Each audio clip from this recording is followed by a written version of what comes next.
Hello students, on the last turn we had discussed about prokaryotic and a eukaryotic cell. Today we'll learn about cell shape and size.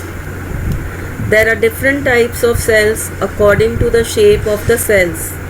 So let us study these shapes. First is spindle shape. Spindle shape is elongated type of cell. The central part is broader and both the ends are tapering. Example is muscle cell. Second is elongated shape. Elongated shape means a very long thread-like structure. An example is nerve cell. Third is biconcave shape. Biconcave shape means a disc-like shape where the central part is embedded inside and the peripheral parts are bulged outside. Example is red blood cells. Fourth is oval shape. Oval shape, oval shape. Example is ovum. Next is branch type of cell. Branch shaped cells. The examples are bone cells or osteocytes. The cells present in your bones, they are called osteocytes. They have branching outside. Next is cuboidal shape. Cuboidal shape, cube-like shape of cells is called cuboidal shape, and examples are germ cells or epithelial cells. Epithelial cells, they form the outer covering of our body or any organ. Next is irregular shape. Irregular shape means the shape where no definite shape is present, like amoeba. Amoeba is a unicellular creature. It has an irregular shape. It can change its shape.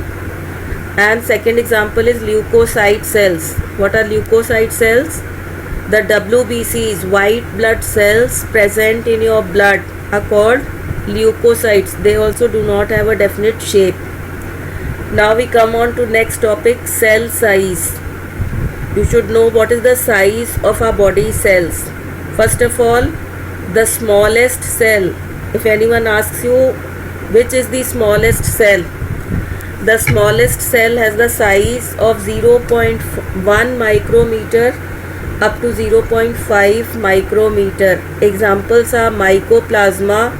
Second example is pleuropneumonia-like organism, abbreviated form PPLO, pleuropneumonia-like organism. Next is bacterial cell. Its size is 0.5 millimeter to 5 millimeter. Next is human RBC, red blood cells of our body. Their size varies from 7 millimeter to 20 millimeter. Next, human kidney cells. They are still larger. Size varies from 20 millimeter to 30 millimeter.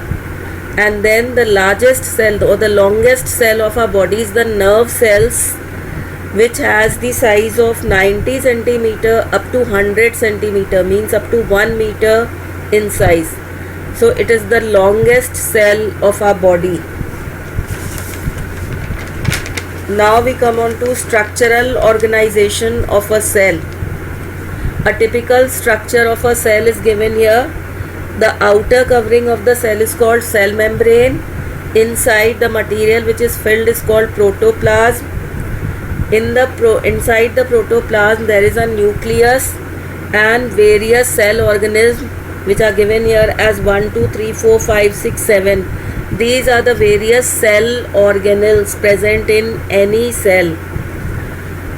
So these cell organelles are present in any kind of cells, whether it is a plant cell or animal cell. So let us study a typical structure of a plant cell which is given here. A typical plant cell has the outermost covering as cell wall. Inside the cell wall there is this orange covering which is called cell membrane or plasma membrane. Now inside the cell membrane there is cytoplasm. The material which is filled inside the cell membrane is called cytoplasm. Do you know what is the difference between cytoplasm and protoplasm? Cytoplasm means all the material which is filled inside the cell membrane is called protoplasm, and when the nucleus is removed from it, that space is called cytoplasm. Means the protoplasm devoid of nucleus is called cytoplasm. So there is a nucleus inside each cell, and in a plant cell there is a big vacuole which is shown here with pink color. Then there are other organelles like endoplasmic reticulum, mitochondria, Golgi bodies, and plastids. So various cell organelles are present in a typical plant cell. Next, there are certain differences between animal cell and a plant cell. Rest of the organelles are similar, but certain differences are there. So let us study what are the features which differ in an animal cell and a plant cell. First of all, cell wall. Cell wall is absent in animal cell, but it is present in plant cell. Earlier also I told you that in an animal cell the outermost covering is plasma membrane, whereas in plant cell the outermost covering is cell wall. So cell wall is present in plant cell, absent in animal cell. Then second, vacuoles. Again, vacuoles are absent in animal cell, or if present they are in very small, the size is very small. But in plant cells there are large number of vacuoles and the size is also big. Why? What is vacuole? Vacuole is empty space present inside the cell. So plant cells, they are lighter because of the presence of these vacuoles. Big vacuoles are present inside the cells, so their weight is less. Next is plastids.